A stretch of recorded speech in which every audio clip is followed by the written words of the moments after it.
Okay traders, हमने अपनी position को स्क्वायर ऑफ कर दिया मार्केट में around cost to cost. Market ने बहुत ज़्यादा टाइम लिया, मार्केट ने थोड़ा बहुत प्रॉफिट वगैरह भी शो किया था, बट ओवरऑल मार्केट में हमने अब टाइम के अकॉर्डिंग मार्केट से हमें निकलना पड़ा, इसलिए हमने अपनी पोजीशन को स्क्वायर ऑफ किया है। सिंपली लॉजिक के साथ अगर बात करें तो देखिए, मार्केट गैप डाउन ओपन होने के बाद मार्केट में कहीं कल के क्लोजिंग प्राइस का बैंक निफ्टी रेजिस्टेंस लेता हुआ हमें दिख रहा था। अब यहाँ पे मार्केट में एक सेल साइड की पोजीशन बनाई जा सकती थी, बट मैंने थोड़ा सा वेट किया मार्केट में कि मे बी मार्केट इस लेवल का ब्रेकआउट वगैरह देगा तो हम लोग यहाँ पे पोजीशन बनाएंगे सेल साइड की। क्योंकि अब देखिए, मार्केट जब ऐसे रेजिस्टेंस ले रहा है तो यहाँ पे मार्केट क्या कर रहेगा, जब मार्केट थोड़ा सा गैप डाउन ओपन हुआ, मार्केट में ये रेजिस्टेंस मार्केट ले रहा है, कर का क्लोजिंग प्राइस है और ये हमारा रेजिस्टेंस लेवल भी है 42,800 का। ऐसे में बाकी लोग भी यहाँ पे सेल करने का ट्राई करेंगे, है ना। तो ऐसे में जब और लोग भी सेल करेंगे तो मे बी मार्केट थोड़ा सा रेजिस्टेंस वगैरह दिखा के एक बार इस लेवल का ब्रेकआउट दे। अब हम लोग अपनी पोजीशन में एक पुट साइड के एंटर करने का प्लान बना रहे थे, बट मार्केट ने ऐसा किया नहीं। मार्केट ने एक बार ही रेजिस्टेंस लिया, फिर वापस से मार्केट एक बार ही वापस उस लेवल के पास आया, माइंडसेट बनाया कि एक बार इसका ब्रेकआउट दे दे। अभी यहाँ पे जो सेलर्स आके पोजीशन बना लिए होंगे, जो मार्केट में वीक हैंड सेलर्स हैं और जो मार्केट में क्लोजिंग प्राइस का रेजिस्टेंस देखते हुए मार्केट में पोजीशन बना रहे होंगे, तो वो कहीं ना कहीं अपनी पोजीशन में अभी भी होंगे। तो जब मार्केट इन एक मूवमेंट करेगा तो ये सब अपनी पोजीशन को काटेंगे, तब यहाँ पे जो सेलर्स हैं वो निकल जाएंगे, फिर कहीं ना कहीं हम लोग मार्केट में एक पुट साइड में एंटर कर सकते हैं। बट मार्केट ने यहीं से वापस से दो बारी देखिए, मार्केट ने एक बारी रेजिस्टेंस लिया और दो बारी रेजिस्टेंस लेके मार्केट यहीं कहीं से डाउन साइड में निकल गया है। अब यहाँ पे पोजीशन रिस्की हो सकती थी, अगर ये एक्सपायरी ना होता तो मे बी हम यहीं पे कहीं अपनी पोजीशन बनाते और थोड़ा बहुत रिट्रेसमेंट का वेट कर सकते। बट एक्सपायरी होने की वजह से यहाँ पे हम लोगों को वेट करने के अकॉर्डिंग अगर हम लोग स्पॉट चार्ट पे भी थोड़ा बहुत मूवमेंट आता और हम लोग अपने एसएल को एडजस्ट ना कर पाते तो प्रीमियम चार्ट पे वो हमारा एसएल लिमिट के अकॉर्डिंग हमें मार्केट से आउट होना पड़ता। इसलिए एक्सपायरी होने की वजह से थोड़ा सा और एंट्री वगैरह मैं देख के करता हूँ, भले ट्रेड मिस हो जाए वो कोई मैटर नहीं करता है, बट अगर यहाँ पे कहीं ऊपर नीचे एंट्री हुई तो फिर वो दिक्कत कर जाता है। अभी अगर निफ्टी में देखें तो निफ्टी में कुछ इसी तरीके से मार्केट काम करता हुआ हमें नज़र आ रहा था। निफ्टी में भी कल के क्लोजिंग प्राइस के आसपास मार्केट रेजिस्टेंस वगैरह ले रहा था और बैंक निफ्टी में भी कल के क्लोजिंग प्राइस के आसपास मार्केट रेजिस्टेंस ले रहा था। तो यहाँ पे दोनों में जब रेजिस्टेंस वगैरह ले रहा है तो यहाँ पे भर भर के सेलर्स काम करने का ट्राई करेंगे, तो इसलिए मैंने पोजीशन को यहाँ पे अवॉइड किया और यहाँ पे कोई भी पोजीशन नहीं बनाई। हाँ, अगर इसमें कहीं ब्रेकआउट वगैरह हो जाता और दूसरा इंडेक्स कहीं रेजिस्टेंस वगैरह ले रहा होता तो एक बारी मार्केट में हम लोग अपनी पोजीशन में एंटर कर सकते थे। मार्केट ने ऐसा किया नहीं, मार्केट सिंपली उसी लेवल के आसपास से रेजिस्टेंस लिया बैंक निफ्टी में और फिर निफ्टी में भी कहीं उसी लेवल के आसपास से हमें रेजिस्टेंस देखने को मिला। अभी मार्केट में हमने थोड़ा बहुत वेट किया, मार्केट कहीं ये एम पैटर्न वगैरह के एक अच्छी खासी सेलिंग में चला गया। ऐसे में यहाँ पे डायरेक्ट कोई भी एसएल वगैरह अवेलेबल नहीं थे, बट जब मार्केट ने ये जो डब्ल्यू पैटर्न बनाया, मार्केट कहीं ये डब्ल्यू पैटर्न बना के अप साइड का मोमेंटम करने लगा, तो यहाँ पे कहीं हमने एक फिबोनाची लेवल पे एंटर किया था अपने ट्रेड में। अगर मैं भी आपको दिखाऊं तो देखिए, इस लेवल से मार्केट का जो आज डे हाई था वहाँ से लेके मार्केट के लोवेस्ट पॉइंट तक हमने एक फिबोनाची लेवल को ड्रॉ किया।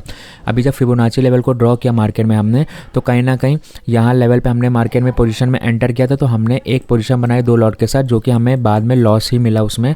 अगर दिखाऊं मैं आपको तो देखिए, मार्केट में अब हमने स्पॉट चार्ट के अकॉर्डिंग तो हमारा एसएल यहाँ पे कहीं है। अभी मैंने जब इसमें एंट्री करी फिबोनाची लेवल पे तो हमारा स्पॉट चार्ट पे मार्केट में कहीं एसएल यहाँ पे था, बट जब मार्केट ने थोड़ा बहुत प्रॉफिट देखा और मार्केट कहीं 60% के आसपास आ गया तो हमारा 1100-1200 के आसपास लॉस पहुंच गया। यहाँ पे अगर मार्केट में सेलर्स के एसएल मिलते, मार्केट दो तीन बड़ी बड़ी कैंडल बना देता तो ये लॉस बहुत बढ़ जाता। इसलिए मैंने अवॉइड किया और अपनी पोजीशन को यहीं पे स्क्वायर ऑफ कर दिया। हमने कहीं इस लेवल के आसपास एंटर किया और इस लेवल के आसपास स्क्वायर ऑफ किया, 1150 का लॉस उसमें बुक किया था। ये क्लिप मैं आपको अभी डाल दूंगा, इसी के बाद आप इस क्लिप में देखना। मैंने पहले ट्रेड में 1150 का लॉस बुक किया हुआ है इसी सेम एंट्री प्राइस से 43,000 के पुट पे। जब मार्केट ने बड़ी कैंडल ना बना के मार्केट वापस से थोड़ा सा अपसाइड गया, फिर मार्केट ने जब ये दो वीक बनाई तो मैंने फिर वापस से एक पोजीशन में अपने एंटर किया, सेम इसी स्ट्राइक प्राइस पे हमने मार्केट ने पोजीशन में एंटर किया। क्योंकि मार्केट में अगर निकलना होता मार्केट तो यहीं कहीं से मार्केट दो तीन ही कैंडल बना के यहाँ पे जो सेलर्स उन्हें टारगेट करने के लिए अपसाइड निकल सकता था, बट मार्केट ऐसा करता हुआ मुझे नजर नहीं आया। तो मैंने यहाँ पे वापस से री एंट्री करी मार्केट में और फिर कहीं इस लेवल के आसपास अपनी पोजीशन बनाई। फिर जब मार्केट थोड़ा बहुत प्रॉफिट वगैरह दिखाया, हमारा 1000 के आसपास का प्रॉफिट भी शो हो रहा था, जो 1150 का लॉस था वो कवर होके 1000 के आसपास प्रॉफिट भी गया मार्केट में। बट वहाँ पे हम लोग मार्केट में थोड़ा सा टारगेट से रह गए और यहाँ पे मैं इसे भी बुक कर सकता था, ऐसा नहीं है, क्योंकि लॉस 1150 का था, बट फिर मार्केट ने उसे रिकवर करके 1000 का प्रॉफिट भी दिया, तो इसे यहाँ पे बुक करने का मैं ट्रैक कर सकता था। बट हमने यहाँ पे पोजीशन को क्यों होल्ड किया? यहाँ पे पोजीशन को होल्ड करने का सिंपली मतलब था, ये जो बड़ी सी रेड कैंडल है, एक्सपायरी का दिन है मार्केट में, यहाँ पे सेलर्स वगैरह के यहाँ बायर्स वगैरह के स्टॉप लॉस पड़े हैं, और जब मार्केट इतनी बड़ी रेड कैंडल बना के डाउनसाइड का मोमेंटम कर रहा है, तो मेरा ये पॉइंट ऑफ व्यू था कि मे बी मार्केट अब यहाँ से ऐसे रिवर्स तो नहीं करेगा। अब मार्केट यहाँ पे कहीं जो बायर्स पड़े हैं उनके ऐसा लेने एक दो बार और नीचे जा सकता है और 42,600 के लेवल के आसपास मार्केट आ सकता है। बट मार्केट वैसा कुछ किया नहीं, मार्केट ने रेड कैंडल तो अच्छी बनाई, हमें 1000 के आसपास का प्रॉफिट भी शो हुआ।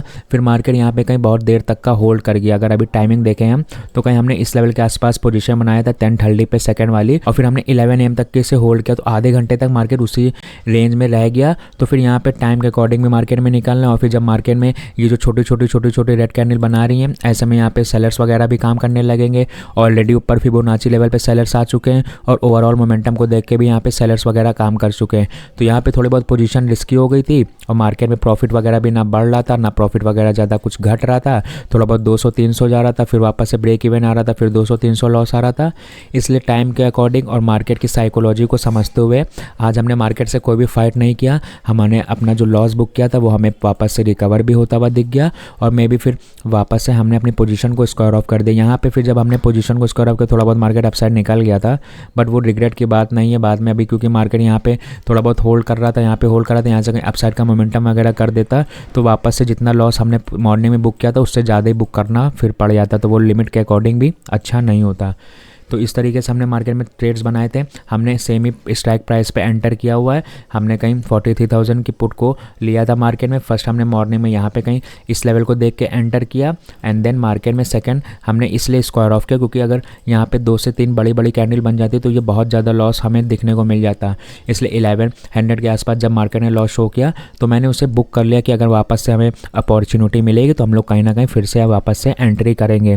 तो यहाँ पे हमें अपॉर्चुनिटी देखी, 60% के आसपास रिट्रेस कर रहा था, तो फिर हमने अपनी पोजीशन को बनाया और फिर मार्केट में ब्रेक इवन पे बंद कर दिया मार्केट को आज के लिए। मे भी आपने अगर इन लेवल्स पे काम किया होगा तो आपने अच्छा प्रॉफिट बुक किया होगा, और अगर आपने यहाँ पे रिस्क लेके कल का जो क्लोजिंग प्राइस है वहाँ से मार्केट रजिस्टेंस ले रहा है, यहाँ पे भी आपने सेल किया होगा, तो यहाँ पे भी आपने अच्छा प्रॉफिट बुक किया होगा। बट मेरे अकॉर्डिंग, मेरे सेटअप के अकॉर्डिंग मार्केट नहीं बन रहा था मॉर्निंग में, और यहाँ पे एक्सपायरी की वजह से मेरा रिस्क रिवॉर्ड नहीं बैठ रहा था, क्योंकि 1-2 बड़ी बड़ी कैंडल बनाता तो ये वापस से बहुत लॉस मार्केट शो करता प्रीमियम।